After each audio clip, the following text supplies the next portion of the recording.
পিঠ যখন দেওয়ালে ঠেকে যায় তখন আপনাকে গর্জে উঠতে হয়। গতানুগতিক পদ্ধতি ফলো করলে আপনার পড়ে যাওয়ার সম্ভাবনাই অনেক বেশি। এটার জন্য আজকে মূলত ইংলিশ কম্পালসরি যাদের ২ তারিখ পরীক্ষা, আপনাদের পিঠ অলরেডি দেওয়ালে। কারণ আপনার এই মুহূর্তে আপনি যেমনই প্রস্তুতি নেন, যেরকমই নেন বা আপনি নাই পড়েন কিন্তু আপনাকে পাস করতেই হবে।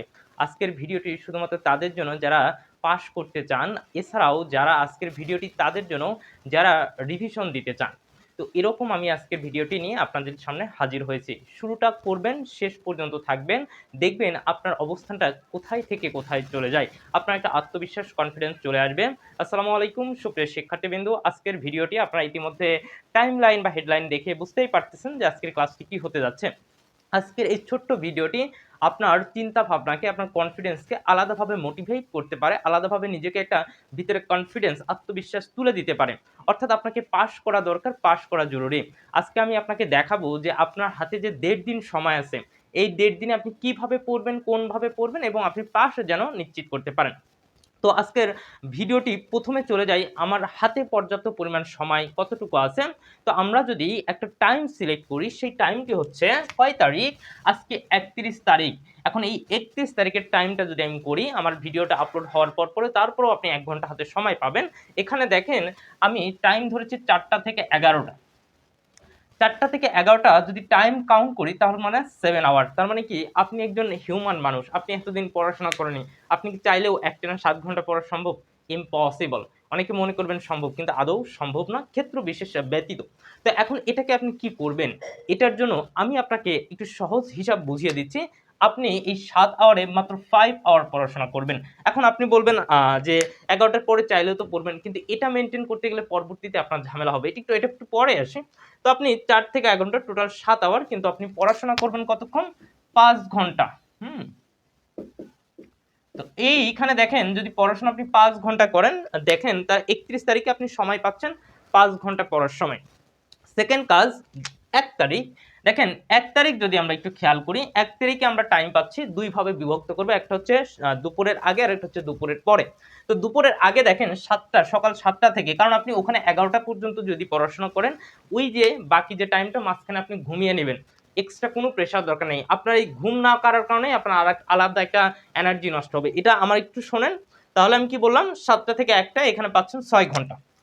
তো আপনি সময় পাচ্ছেন ৬ ঘন্টা। আপনি কি ৬ ঘন্টা পড়তে পারবেন? না। এখানে আমি কাউন্ট করেছি ৪ ঘন্টা। তার মানে আপনি এক্সট্রা টাইম থাকা সত্ত্বেও আমি যদি আপনার কোনো কারণে আপনি পড়তে পারলে ভালো, এটা একটু খাওয়া-দাওয়া করবেন, একটু হাঁটাহাঁটি করবেন, নাস্তা করবেন, ব্রেইনকে রিফ্রেশ করবেন, একটু রেস্ট নিবেন, হ্যাঁ? মানে একটানা ২ ঘন্টা পড়ার দরকার নেই। ৪০ মিনিট করে একটা টপিক পড়লেন, পড়ে ১০ মিনিট আপনি ব্রেক নেন। এতে হচ্ছে আপনার ব্রেইনটা রিফ্রেশ হবে। তো আপনি ৬ ঘন্টার মধ্যে ৪ ঘন্টা পিওর পড়াশোনা করবেন। এই বাকি যে এক্সট্রা ২ ঘন্টা আপনি বিশ্রাম, রেস্ট, খাবার-দাবার, হ্যাঁ? নিজেকে একটু হাঁটাহাঁটি করবেন বা নিজের মধ্যে একটু আনন্দ কাজ করবে। তারপরে দেখেন আপনি যদি খেয়াল করেন ৩টা থেকে ১১টা বিকেলবেলা। মাঝখানে আমি আপনাকে সময় দিচ্ছি ১টা থেকে ৩টা। এর মধ্যে আপনারা যারা নামাজ পড়বেন, খাবার-দাবার খাবেন, একটু রেস্ট নিবেন, একটু গল্প-টল্প করবেন, কোনো আপডেট তথ্য পাইলে একটু ফোনে একটু ঘাটাঘাটি করবেন, হ্যাঁ? এটা। তো এখানে আপনি টাইম পাচ্ছেন কতক্ষণ? তারপর হচ্ছে ৩টা থেকে ১১টা টোটাল হচ্ছে ৮ আওয়ার। কিন্তু আপনি ৮ আওয়ার পড়তে যাবেন না, আপনি পড়তে যাবেন ৫ আওয়ার্স। এখন আপনি একটু খেয়াল করেন ৫ ঘন্টা, ৪ ঘন্টা, ৫ ঘন্টা টোটাল ১৪ ঘন্টা আপনি পড়াশোনা করতে পারবেন। এটা হচ্ছে পিওর পড়াশোনা। মানে আপনি ৪টা থেকে শুরু করলেও একদম সলিড পড়াশোনা, ফুল কনসেনট্রেট, মানে আপনি এই ১.৫ দিন সবকিছু ভুলে যান, সবকিছু বাদ দেন। কিন্তু আপনার টোটাল আসে ২১ ঘন্টা, কিন্তু আপনি পড়বেন ১৪ ঘন্টা। তার মানে ১.৫ ঘন্টাতে আপনি যে টাইমটা পাচ্ছেন, আমি আপনাকে ১৪ ঘন্টাতে একদম সলিড একটা টাইম বের করে দিলাম। এখন আপনার কাজ কি দেখেন। এখন আপনারা জানেন ইংলিশ কম্পালসরির ক্ষেত্রে আপনার যে কাজটা সেটাতে প্যাসেজ থাকবে, গ্রামার থাকবে, রিটেন থাকবে। টোটাল হচ্ছে ১০০ মার্কের পরীক্ষা। টোটাল কত মার্ক? ১০০ মার্কের পরীক্ষা। এখানে আপনাকে পেতে হবে কত? ৪০।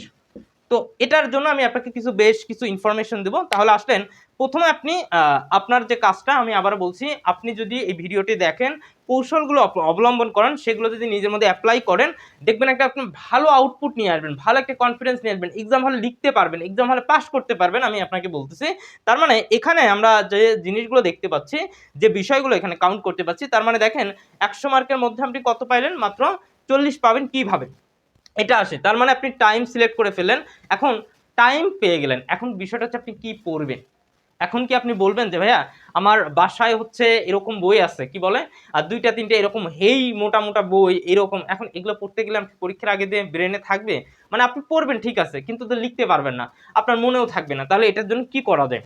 কারণ পরীক্ষায় ভালো রেজাল্ট, পরীক্ষায় পাস করতে গেলে আহামরি অনেক তথ্যের দরকার হয় না, জানার জন্য ঠিক আছে, কিন্তু পরীক্ষায় পাস করার জন্য এত তথ্য দরকার নেই, যতটুকুই জানকার অতটুকুই পাস করা সম্ভব। এখন আসি আপনাদের টাইম গেল, এখন আসি হচ্ছে আপনার 1 নাম্বার হচ্ছে টাইম, আমরা যদি খেয়াল করি 2 নাম্বার আমরা হচ্ছে উপাদান, হ্যাঁ 2 নাম্বার হচ্ছে উপাদান, মানে আপনি কি কি পড়বেন সেটা একটা জিনিস থাকতে হবে না? তো এটার জন্য প্যাসেজ দেখেন, এই প্যাসেজে আপনারা যদি খেয়াল করেন, প্যাসেজে এখানে 4টা থাকে, আমরা জানি 1 নাম্বার প্রশ্নের 4টা অধীনে এখানে কি অ্যানসারিং কোয়েশ্চেন থাকে, main idea, supporting idea, summary, হ্যাঁ, তারপর হচ্ছে সেন্টেন্স ব্যাংক, সেন্টেন্স মিনিং, এগুলো থাকে। তো এখন এগুলো কি করবেন, এগুলোর জন্য বেশ কিছু কৌশল আছে, 1 পেজের একটা কৌশল আছে, ওই কৌশলগুলো একবার পড়বেন। এখন ওইটা পড়ার পরে আপনি 1টা থেকে 2টা বা 3টা সলভ করবেন।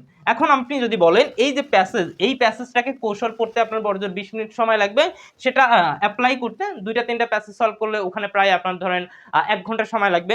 তাহলে দেখেন আপনি যদি প্যাসেজ পড়েন, এই কৌশল এবং সলভ করেন, তাহলে এখানে আপনি মাত্র এখানে 1 ঘন্টা সময় নিয়েই আপনার হয়ে যাচ্ছে। আপনার এখানে হাইলি মার্ক পেতে হবে না, পাস মার্কের জন্য আপনাকে অনেক করতে হবে না, আগে আপনাকে পাস করার জন্য মার্কটাকে রাখতে হবে, এরপরে আপনি ভালো রেজাল্টের চিন্তা করবেন। তো আপনি প্যাসেজের জন্য আমরা যেটা কাজ করবেন, এটা একদম অল্প, মানে খুবই অল্প যদি জিনিস বলেন, একটা পেজের মাধ্যমেই এই নোটগুলো পাবেন। এই নোটগুলোর পরে আপনি সেটা 1টা 2টা সলভ করে ওটার মধ্যে কিভাবে অ্যাপ্লাই করে সেটা শিখেন, তাহলে আপনার কাজ শেষ। তার মানে এই প্যাসেজে 20-এর মাধ্যমে আপনি 1 ঘন্টায় যেভাবেই করেন আপনি এখানে মিনিমাম 10 প্লাস পাবেন, যদি এই 1 ঘন্টা এটা একটা টাইম দিলেন। 2 নাম্বার দেখেন গ্রামার, গ্রামারের মার্কস হচ্ছে 45 মার্কস। এখন 45 মার্কসই ভাইয়া সবগুলোই কঠিন থাকে না, কিছু পাস করার জন্য কিছু এটা নরমালি আমরা যদি বিগত বছরের প্রশ্নগুলো দেখি, সেখানে পাস করার জন্য কিছু ক্লু দেওয়া থাকে, কয়েকটা জায়গা থেকে বারবার রিপিট প্রশ্ন হয়। তো ওই রিপিট প্রশ্নগুলো যেমন উইথ আ ভিউ টুর পরে ভার্বের সাথে আইএনজি, লুক ফর টুর পরে ভার্বের সাথে আইএনজি, প্রিপজিশনের পরে ভার্বের সাথে আইএনজি, তারপরে টু এর পরে ভার্বের বেস ফ্রম, হ্যাঁ, অ্যাজ ইফ, অ্যাজ দো, তারপর সিন্স, ইফ কন্ডিশনাল, এই জায়গাগুলো থেকে আমরা যদি বলি এখানে কয়েকটা রাইট ফর্ম ভার্বের 7টা থাকবে, 7টার মধ্যে 4-5টা, মানে 7টার মধ্যে আমরা 5টা অ্যান্সার করতে হয়। তো ওই একটার রাইট ফর্ম ভার্বের 7টার মধ্যে 5টা, ওখানে আপনার 5 মার্কস। তাহলে দেখেন আপনি 3টা থেকে 4টা আপনি কিন্তু এক জায়গা থেকে কমন পাচ্ছেন। তাহলে এইভাবে কিছু সিলেক্টেড নিয়ম, সিলেক্টেড রুলসগুলো পড়ে এবং কিছু সিলেক্টেড কিছু প্র্যাকটিস পড়ে আপনি চাইলে গ্রামারে 45-এর মাধ্যমে আপনার একদম পিওর যদি বলি 25 প্লাস তোলা সম্ভব। এটা একদম দুর্বল স্টুডেন্টদের জন্যই দেওয়া থাকে। তো এই সিলেক্টেড টপিক থাকে হচ্ছে টোটাল 9টা। এখন এই 9টা টপিকের জন্য কতক্ষণ পড়বেন? এই 9টা টপিকের জন্য আমি যদি আপনাকে বলি এখানে, তাহলে আমরা এখানে পড়লাম ধরেন হচ্ছে 1 ঘন্টা, ধরলাম আমরা এখানে 2 ঘন্টা, এই প্যাসেজে বললাম 2 ঘন্টা, তারপরে গ্রামার 9টা টপিক, আমরা গ্রামারের 9টা টপিকে ধরলাম হচ্ছে 8 আওয়ার্স, তাহলে 2 8 10 ঘন্টা চলে গেল। এখন আসি বাকি আরো 4 ঘন্টা থাকে, এই 4 ঘন্টা কি করবেন? Written part. এখন এই রিটেন পার্টের আমরা জানি situational writing, poster, notice, advertisement, যাদের একদম সময় নেই তারা পোস্টার, নোটিশ করবেন, একটা কমন পাবেন। এরপর যারা প্যারাগ্রাফ 3টার মধ্যে একটা লিখতে হয়, এসে 3টার মধ্যে একটা লিখতে হয়, তারপর হচ্ছে কি অ্যাপ্লিকেশন অথবা লেটার। এখন এই জায়গাটা কি করবেন? এই জায়গাটায় আমরা কিছু অটো ফরম্যাট সিলেক্টেড, মানে আপনি একটা প্যারাগ্রাফ দিয়ে 100টা প্যারাগ্রাফ, একটা এসে দিয়ে 100টা এসে, মানে যে টাইপের আসুক, ভালো, গুড আর ব্যাড এরকম থাকে। তো এই ফরম্যাটগুলো আপনি শিখে নেবেন। এখানে আমরা যদি খেয়াল করি প্রত্যেকটা ফরম্যাট আপনার বড়জোর একটু বুঝে বুঝে পড়লে, একটু মুখস্থ করে পড়লে, বড়জোর আমরা যদি বলি আপনার কতক্ষণ লাগবে? 3 আওয়ার্স। বড়জোর 3 আওয়ার্স, বড়জোর কি পড়বে? 3 আওয়ার্স অথবা 2 আওয়ার, বড়জোর কত পড়বে? 2 আওয়ার। তো এভাবে রাইটিং পার্টের 4টা জায়গায় বড়জোর অটো ফরম্যাটগুলো পড়তে 2 ঘন্টা সময় লাগবে। আর আপনি যদি মনে করেন কিছু সিলেক্টেড আছে, এগুলো বিগত বছরে যদি বলে এগুলো কমন পড়ে যায়, সিলেক্টেড প্যারাগ্রাফ, সিলেক্টেড এসে, ওই জিনিসগুলো একটু বেসিক ধারণা নেওয়া, যেন আপনি পরীক্ষার হলে এক্সট্রা ইনফরমেশন দিয়ে নিজের মতো করে লিখতে পারেন। আর যদি বেসিক না থাকে ওগুলো বাদ দেন, শুধুমাত্র অটো ফরম্যাটটা পড়ে যাবেন। এখন এই রিটেন পার্টে আপনি যদি এখানে 35 মার্ক, 35-এর মাধ্যমে আপনি যদি খেয়াল করেন মাত্র কত মিনিট, 35 মানে আপনি 15 প্লাস পাবেন। তাহলে আপনি একটু খেয়াল করেন, এখানে 15, এখানে কত 10, 25, এখানে কত 25, 50 পাচ্ছেন। আপনার কি 50 দরকার? আপনার 40 দরকার, কিন্তু একটু 50 টার্গেট রাখলে 40 অটোমেটিক পাস থেকে যায়। তো আপনি দেখেন এই যে এই জিনিসগুলোর জন্য, এই জিনিসগুলো এখন আপনি কি পুরো মোটা বই পড়তে যাবেন? না, মোটা বই পড়তে যাবেন না। তাদের জন্য আলাদা ইংলিশ একাডেমি আপনাদের জন্য নিয়ে এসেছে, একটা সাজেশন নিয়ে আসছে, সেটা হচ্ছে 35 পেজের একটা সাজেশন। এই 35 পেজের সাজেশনে কি থাকবে, এই সাজেশনে আমি এতক্ষণ যা যা আলোচনা করলাম প্রত্যেকটা জিনিস এই 35 পেজে থাকবে। অর্থাৎ আপনার কোনো বই দরকার নাই, আমি আপনাকে একটা পিডিএফ দিয়ে দেবো, ওই পিডিএফটা ধরে ধরে আপনি বাসায় পড়বেন। সেখানে গ্রামার পাবেন, সেখানে রিটেন পাবেন, সেখানে প্র্যাকটিস পাবেন কমপ্লিটলি। যারা এটা নিতে চান তারা আমাকে হোয়াটসঅ্যাপ করবেন 01326881526, অনলি হোয়াটসঅ্যাপ। এইটার দাম মাত্র হচ্ছে 160 টাকা। এটার দাম মাত্র হচ্ছে 160 টাকা। তো আপনি যদি মনে করেন যে আপনার 160 টাকা আহামরি খুব একটা বিষয় না, একটা কোনো কষ্ট না, তাহলে আমি আপনাকে বলবো 1.5 দিনের একটা কমপ্লিট প্রস্তুতি নিতে গেলে আমাকে দ্রুত হোয়াটসঅ্যাপ করেন, আমাদের পিডিএফটি নিয়ে পড়াশোনা শুরু করেন। আবারও বলছি, আমি যেভাবে টাইমটা বলছি, আমি এখন ভিডিওটা যখন আপলোড দিব তার আগেও 1-1.5 ঘন্টা হাতে সময় পাবেন। সেটার জন্য আপনি যে কাজটা করবেন শুধুমাত্র, আবার বলছি, আপনি যে কাজটা করবেন, আপনি শুধুমাত্র 4টা শিডিউল, 4টা থেকে 11টা পর্যন্ত শিডিউল রাখবেন। এখন কথা হচ্ছে আরেকটা জায়গায়, এক্সাম তো ভাইয়া 2 তারিখ। এক্সাম কয় তারিখ? 2 তারিখ। এখন 2 তারিখে এক্সাম আমরা যদি খেয়াল করি 12:30টায়। তো এই যে পরের দিন যে সময়টা পাচ্ছেন, সকালে উঠে আপনি 3 ঘন্টা এক্সট্রা নেবেন।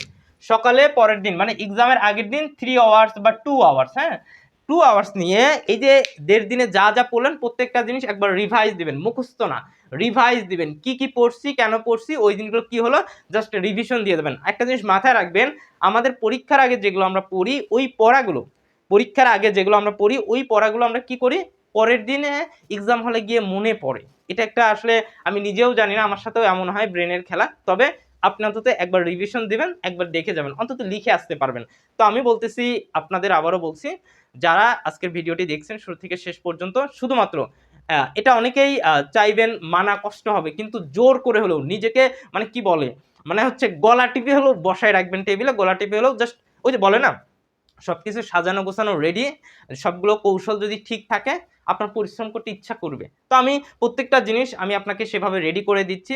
তো আমার মনে হয় না, আশা করি প্রবলেম হবে না। আর আশা করি আপনাদের এই অবস্থার অবশ্যই আজকের ভিডিওটি দেখা শেষ হলে এবং কি বলে যে আপনাদের শেষ দিন পর্যন্ত এক্সাম দেন কেমন হয়, অবশ্যই এই ভিডিওর কমেন্টের লিঙ্কে জানাবেন। এবং পরবর্তীতে যদি রেজাল্ট পান, অবশ্যই আমার কথাগুলো আপনার জন্য কতটুকু গুরুত্বপূর্ণ আমি রেজাল্টের দিনে অবশ্যই ভিডিওটা শেয়ার করে রাখবেন। এই ভিডিওর কমেন্ট লিঙ্কে আপনাদের সেটা জানিয়ে দিবেন যে ভাইয়া এই কথাগুলো আপনাদের উপকারে লাগছে, কাজে লাগছে, যাতে কারণ আপনার যখন একটা ইয়া থাকে, হ্যাঁ আপনি যখন এক্সপেরিমেন্ট করে আপনি যখন একটা জিনিস পারেন, তখন এটা আপনার জুনিয়র দেখে আপনার থেকে শিখবে। তো প্রিয় শিক্ষার্থীবৃন্দ, আবারও বলছি, যারা আমাদের সাথে যুক্ত আছেন সকলের জন্য অনেক অনেক শুভকামনা বলে এখানেই শেষ করছি। আসসালামু আলাইকুম, আল্লাহ হাফিজ।